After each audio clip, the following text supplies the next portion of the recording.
ദൈവത്തിൻ്റെ വലിയ തിരുനാമത്തിന് മഹത്വമുണ്ടായിരിക്കട്ടെ. വന്യനായ ബസ്ലീ റമ്പാച്ചൻ, പ്രിയപ്പെട്ട വർഗീസ് അച്ഛൻ, പ്രിയപ്പെട്ട ബിജു അച്ഛൻ, ഈ ദേവാലയത്തിൻ്റെ ദൈനംദിന വിഷയങ്ങളിൽ നമ്മെ സഹായിച്ചുകൊണ്ടിരിക്കുന്ന അഡ്വൈസറി ബോർഡ് അംഗങ്ങളെ, ഇന്ന് ഈ ആരാധന വന്ന് സംബന്ധിക്കുന്ന സഹോദരി സഹോദരന്മാരെ, മലങ്കര സഭയിൽ ഈ പരിശുദ്ധ ദേവാലയത്തിൻ്റെ പ്രാധാന്യം വളരെ അതുല്യമാണ്. ഇത്രയും യുണീക്നെസ്, അതുല്യതയും ദൈവികമായ ചൈതന്യവും തുളുമ്പി നിൽക്കുന്ന മറ്റൊരു ദേവാലയത്തെ ചൂണ്ടിക്കാണിക്കുവാൻ പ്രയാസമായിട്ടാണ് എനിക്ക് തോന്നുന്നത്. പരിമല ദേവാലയത്തിൻ്റെ പ്രാധാന്യം കുറച്ചുകൊണ്ടല്ല ഞാനിത് ഓർമ്മിപ്പിക്കുന്നത്. ഒരു അപ്പോസ്തലൻ ലിവറേജ് കുറച്ചുകൂടെ കുറവ് കൂട്ടണം, എനിക്കല്ല.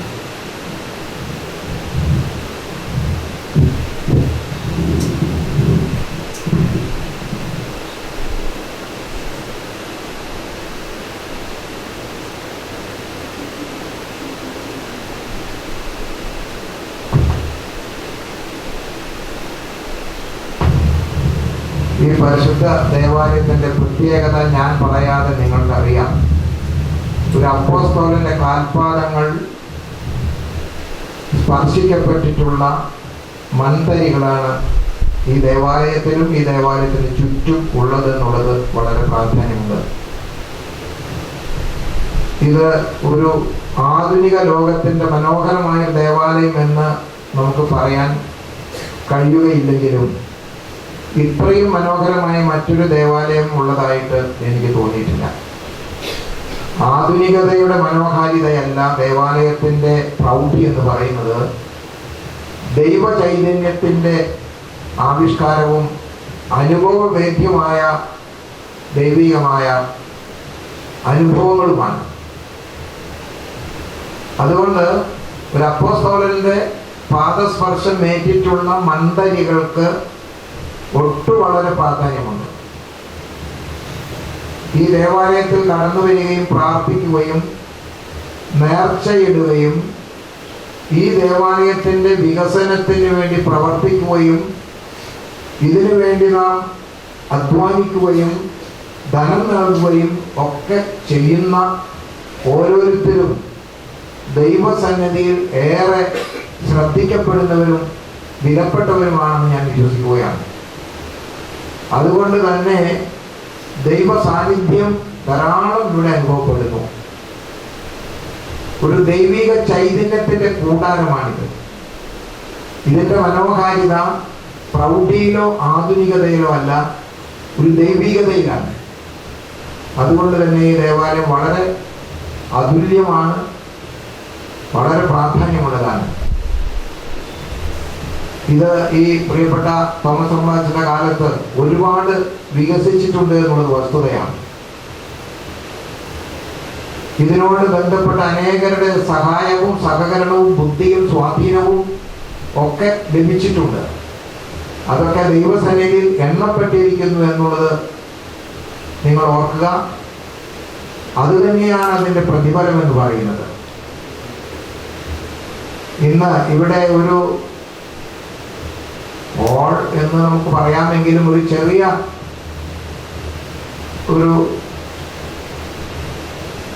ഒരു കെട്ടിട സമുച്ചയം എന്നതിനെ വിളിക്കാനൊന്നും നമുക്ക് തോന്നുകയില്ലായിരിക്കാം. അങ്ങനെയുള്ള ഒരു ഇടത്തിൻ്റെ കൂതാശയും ഒരു പൊതുസമ്മേളനവുമാണ് നടത്തപ്പെടാൻ ഉദ്ദേശിക്കുന്നത്. അതുകൊണ്ട് പ്രിയമുള്ളവരെ, ദൈവത്തോട് ചേർന്ന് നിന്ന് മനുഷ്യ ജീവിതം മുന്നോട്ട് പോകണം. അതാണ് മനുഷ്യ ജീവിതത്തെ സംബന്ധിച്ച് ദൈവത്തിൻ്റെ പ്രതീക്ഷ. ദൈവത്തെ പുറത്താക്കിക്കൊണ്ടല്ല, ദൈവത്തെ മറന്നുകൊണ്ടല്ല, ദൈവത്തോടൊപ്പം നമ്മുടെ ജീവിതയാത്ര തുടരണം. അതാണ് മനുഷ്യ ജീവിതത്തിൽ ഏറ്റവും ശ്രേഷ്ഠമായിരിക്കുന്നത് എന്ന് നാം തിരിച്ചറിയുകയും വേണം. ദൈവമില്ലാത്ത മനുഷ്യജീവിതം വളരെ ദുഷ്കരമാണ്, അത് ഊഷരമാണ്, അത് ചൈതന്യമില്ലാത്തതാണ്. നാം എല്ലാം തന്നെ ദൈവ ചൈതന്യത്തിൽ, ദൈവ സാദൃശ്യത്തിൽ സൃഷ്ടിക്കപ്പെട്ടവരാണ്. അതുകൊണ്ട് ആ ദൈവ ചൈതന്യം നമ്മളിലുണ്ട്. ആ ചൈതന്യം നഷ്ടപ്പെടാതെ ദൈവത്തോടൊപ്പം നമ്മുടെ ജീവിതയാത്ര, നമ്മുടെ മരണം വരെ തുടരുക എന്നുള്ളത് നമ്മുടെ ഓരോരുത്തരുടെയും ഒരു വലിയ ലക്ഷ്യവും ആ ലക്ഷ്യം സാക്ഷാത്കരിക്കാനുള്ള നമ്മുടെ അധ്വാനവുമായിരിക്കണമെന്ന് ഓർമ്മിപ്പിക്കട്ടെ. വളരെ ദീർഘമായൊരു പ്രസംഗം ചെയ്യാൻ ഇപ്പോൾ സമയം ഞാൻ ഉപയോഗിക്കുന്നില്ല. ഇന്നത്തെ ഗോസ്പൽ റീഡിംഗ് എന്തു പറയുന്നു എന്ന് ചുരുക്കമായിട്ട് ഒന്ന് നിങ്ങളെ ശ്രദ്ധയിൽ കൊണ്ടുവരുവാൻ ഞാൻ ആഗ്രഹിക്കട്ടെ.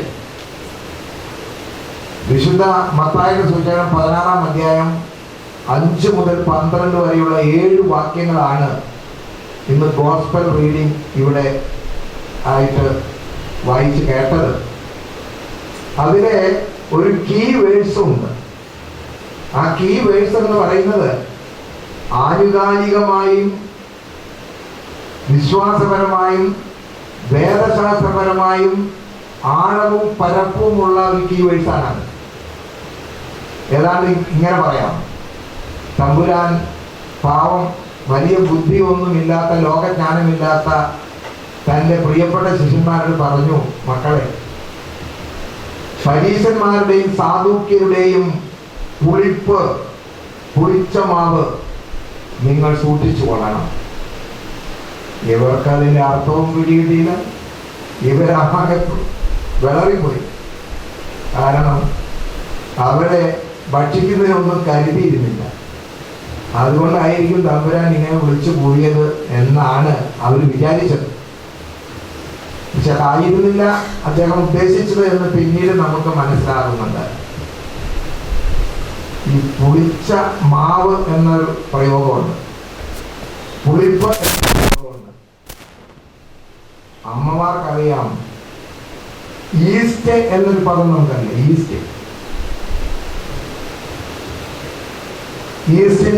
ഈസ്റ്റിൽ ചില ബാക്ടീരിയ പ്രവർത്തിക്കുന്നുണ്ട്. അതുകൊണ്ടാണ് പാല് മോരാകാനും അതുപോലെയുള്ള ചില നല്ല ബാക്ടീരിയകൾ പ്രവർത്തിച്ച് പലതും നമുക്ക് നേടാനുണ്ട്. അതുപോലെ തന്നെ അഴുക്കായിട്ടുള്ള ബാക്ടീരിയകളുമുണ്ട്. ഒരു പാചകം, നല്ല സ്വാദുള്ള ഒരു കറിയോ മറ്റോ പാചകം ചെയ്ത് നാം ഫ്രിഡ്ജിലൊന്നും അല്ല വെക്കുന്നതെങ്കിൽ ഒരു 24 മണിക്കൂർ കഴിയുമ്പോൾ അത് കൊള്ളാത്തതായിരിക്കും, അത് കഴിക്കാൻ പറ്റും. കാരണം അത് അഴുക്ക് ബാക്ടീരിയ അതിൽ പ്രവർത്തിച്ച് അത് ഡീക്കേ ആയിത്തീരുന്നതാണ്. അതിൻ്റെ രുചിയും അതൊരു രോഗാണുക്കളുടെ കേന്ദ്രമായി തീരും. അപ്പോൾ തമ്പുരാൻ പറഞ്ഞു, ഈ സാധുക്യരുടെയും പരീശരുടെയും ഈസ്റ്റ് ബാക്ടീരിയ നിങ്ങൾ ഫോളോ ചെയ്യും. അത് നിങ്ങൾ കേൾക്കരുത്. നല്ലത് ഏതാണ്, ചീത്ത ഏതാണ് എന്ന് തിരിച്ചറിഞ്ഞിരിക്കണം. നല്ല ബാക്ടീരിയയെ കൊണ്ട് നമുക്ക് ആവശ്യമുണ്ട്. അഴുക്ക് ബാക്ടീരിയ നമ്മുടെ ഉള്ളിൽ പ്രവർത്തിച്ചാൽ നമ്മൾ രോഗികളായിരിക്കും. കൊച്ചു കുട്ടികൾ പാത്രം കഴുകിയ വെള്ളം എടുത്ത് കുടിച്ചാൽ എങ്ങനെയിരിക്കും? മഴ പെയ്ത വെള്ളത്തിൽ കളിച്ച് അവരാ വെള്ളം കുടിക്കുമ്പോൾ അമ്മമാർ ചേർന്ന് അടി കൊടുക്കും. അവൻ നല്ല വെള്ളം കുടിക്കണം, എങ്കിൽ മാത്രമേ അവന് രോഗം വരാതിരിക്കുകയുള്ളൂ. അതാണ് അതിന് പിന്നിലുള്ളത്, നമുക്കൊക്കെ അറിയാം. അപ്പോൾ ഈ പരീശന്മാരും സാധൂക്യരും 2 പ്രബല ഗ്രൂപ്പുകളാണ് യഹൂദ സമുദായത്തില്. പരീശന്മാരെന്ന് പറയുന്നത് പൂർണ്ണത അവകാശപ്പെടുന്നവരാണ്. അക്ഷരത്തിലും ആത്മാവിലും ഒക്കെ അവർ നിയമങ്ങൾ അനുഷ്ഠിച്ച് ദൈവത്തിൻ്റെ സ്വന്തപ്പെട്ടവരെന്നും പൂർണ്ണതയുള്ളവരെന്നും സ്വയം അവകാശപ്പെട്ടിരുന്നു. സാഡുസീസ് എന്ന് പറയുന്ന സാധൂക്യരെ അവർ മോഡേണാണ്, അവർ ഹൈലി എഡ്യൂക്കേറ്റഡ് ആണ്. അവർ വളരെ ബുദ്ധിയുള്ളവർ എന്ന് വേണമെങ്കിൽ അവരെ കുറിച്ച് പറയാം. 2 കൂട്ടരുടെയും ടീച്ചിങ്ങില് ഒരുപാട് അന്തരമുണ്ട്.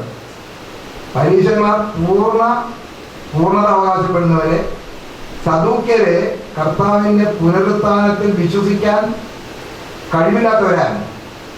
ആരുടെയും പുനരുത്ഥാനം ഉണ്ടാകുകയില്ല എന്നാണ് അവർ പഠിപ്പിക്കുന്നത്. മരണത്തോടുകൂടി എല്ലാം അവസാനിച്ചു എന്നാണ് അവർ പഠിപ്പിക്കുന്നത്. പക്ഷെ ഈ പരീശന്മാരുടെ പൂർണ്ണത വെറും പൊള്ളയാണെന്ന് നമ്മുടെ കർത്താവ് തെളിച്ച് പറയുന്നുണ്ട്. അവരെ ധാർമ്മിക രോഷത്തോടെ കർത്താവ് അഭിസംബോധന ചെയ്തത് കപടഭട്ടന്മാരെ,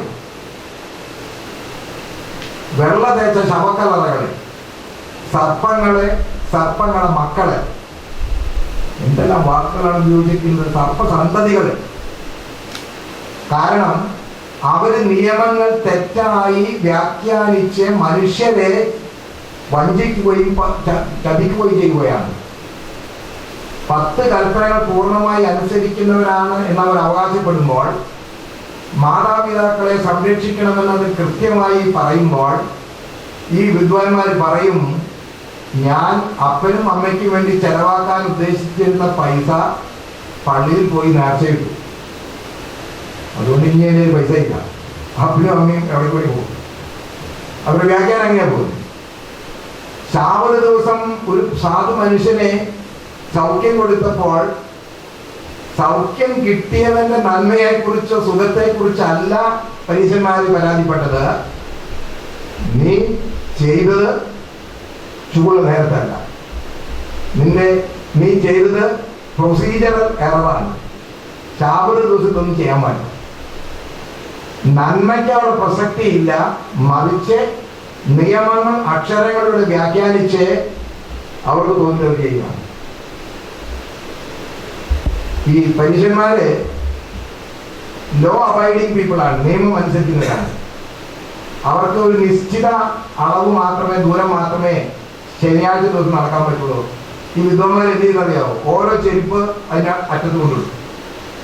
ഇപ്പൊ 100 വാര നടക്കാമെങ്കിൽ 99 വാര ചെയ്യുമ്പോൾ ഇവന്റെ ഒരു ചെരുപ്പ് അവിടെ കാണും.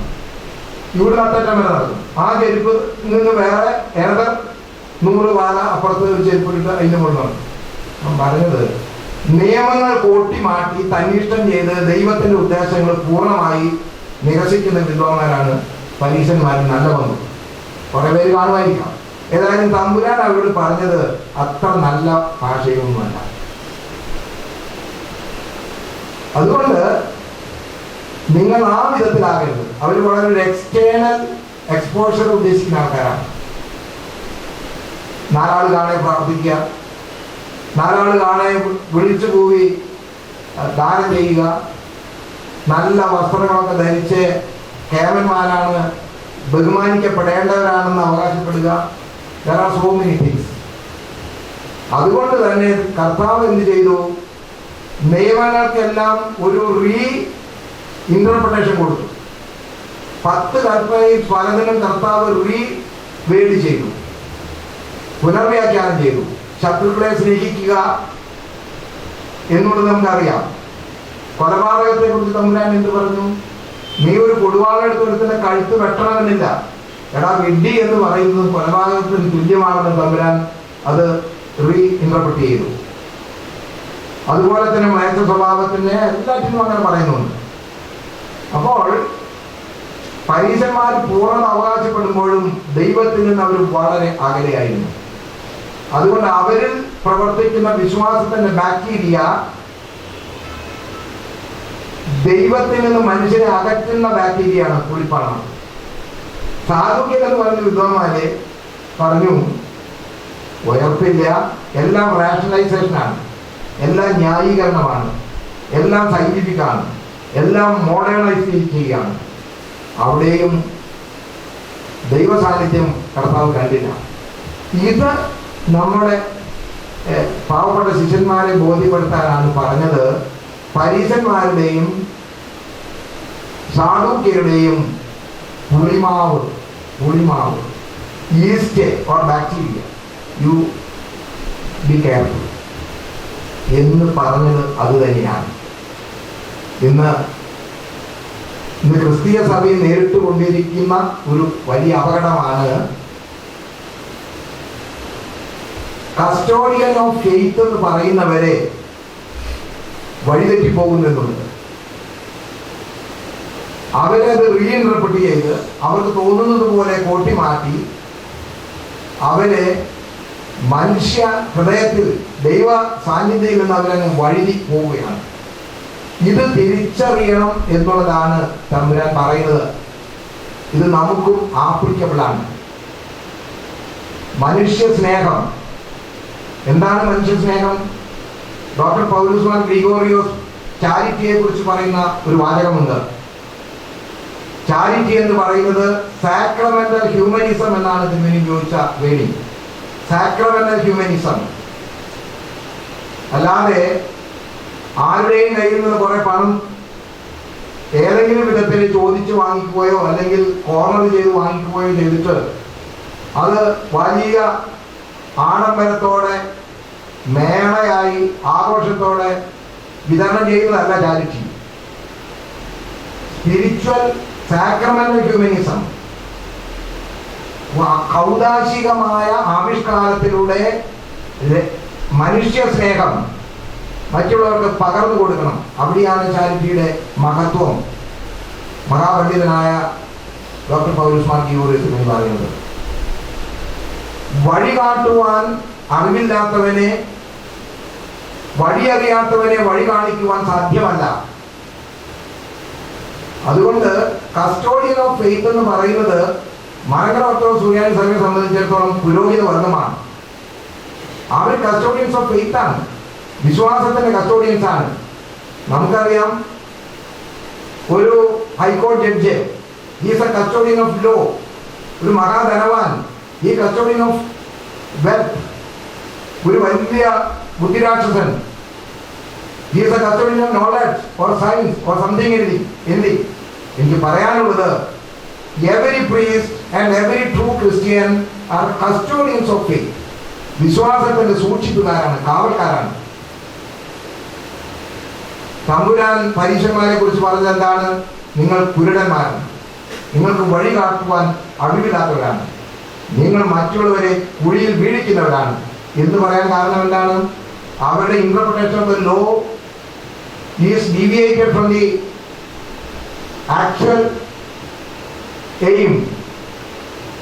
ലക്ഷ്യത്തിൽ നിന്ന് ചില പ്രത്യേക താല്പര്യങ്ങൾക്ക് വേണ്ടി നിയമങ്ങളെ കോട്ടിമാറ്റി ഇന്റർപ്രറ്റ് ചെയ്ത് ദൈവത്തിന്റെ വഴിയിൽ നിന്ന് വഴുതി പോയതുകൊണ്ടാണ് പരീക്ഷന്മാരെ കുറിച്ച് കർത്താവ് പറഞ്ഞത്, നിങ്ങൾ കുരുടന്മാരാണ്. വഴി അറിയാത്തവൻ വഴി കാണിക്കുവാൻ യോഗ്യനല്ല. വിശ്വാസം അറിയാത്തവൻ വിശ്വാസത്തെക്കുറിച്ച് പറയുവാൻ, പകർന്നു കൊടുക്കുവാൻ കഴിവുള്ളവനല്ല. ഒരു കാര്യം ഞാൻ നിങ്ങളോട് പറയാം, ലോകത്തിലേക്കും വെച്ച് ഏറ്റവും വലിയ വേദശാസ്ത്രജ്ഞൻ ആരാണെന്ന് ചോദിച്ചാൽ ഞാൻ പറയും നമ്മുടെ അമ്മയാണ്. നമ്മുടെ അമ്മ പറയുന്ന വേദശാസ്ത്രം വളരെ കൃത്യമായിരിക്കും. അമ്മ ഫിലിയൊക്കെ ക്ലോസോ അല്ലെങ്കിൽ ഡയോഫിസൈറ്റ്സ് മോണോഫിസൈറ്റ്സ് എന്നൊക്കെ പറയുന്ന വലിയ വേദശാസ്ത്ര തിയറികളൊന്നും പഠിച്ചു കാണുകയില്ല. അമ്മയ്ക്കറിയാം, കുഞ്ഞെ നീ രാവിലെയും വൈകിട്ടും നമസ്കരിക്കണം, നീ രാവിലെയും വൈകിട്ടും വേദപുസ്തകം വായിക്കണം, നീ നുണ പറയരുത്, നീ ആരെയും ദ്രോഹിക്കരുത്, ആരുടെ എന്തിൽ നിന്നുമെങ്കിലും നിങ്ങൾക്ക് വേണമെന്ന് വിചാരിച്ച് അറിയാതെ അത് നിങ്ങൾ എടുക്കരുത്. എന്തെല്ലാം കാര്യങ്ങളാണ് നമ്മുടെ അമ്മമാർ നമുക്ക് പറഞ്ഞു തരുന്നത്. അതിനേക്കാൾ വലിയ വേദശാസ്ത്രമുണ്ടോ? ഉണ്ടെന്ന് എനിക്ക് തോന്നിയിട്ടില്ല. ഞാൻ വീണ്ടും ഗ്രിഗോറിയോസ് തിരുമേനിയെ കോട്ട് ചെയ്യുകയാണ്. തിരുമേനി ഒരിടത്ത് ഒരിക്കൽ പറഞ്ഞു, 4 കൊല്ലം തുടർച്ചയായി എന്നെ പഠിപ്പിച്ചിട്ടുണ്ട് കേട്ടോ. അതുപോലെ തന്നെ ഇപ്പൊ അവസാനമൊക്കെ ആകുമ്പോഴേക്കും തിരുമേനി ആഴ്ചയിൽ ഒരു ക്ലാസ്സൊക്കെ ആയിരുന്നു. ഓരോ ആഴ്ചയും 5 അവർ വെച്ചിട്ട് പഠിക്കാൻ ഭാഗ്യം സിദ്ധിച്ച കുറെ ശിഷ്യഗണത്തിൽപ്പെട്ട ഒരാളാണ് ഞാൻ. എൻ്റെ അമ്മയാണ് എനിക്ക് ലോർഡ്സ് പ്രയർ പഠിപ്പിച്ചു തന്നത്. ആ ലോർഡ്സ് പ്രയറിൽ എല്ലാം ഉണ്ട്, എല്ലാ കാര്യങ്ങളുമുണ്ട്. The best university in the world is our home. അതുകൊണ്ട്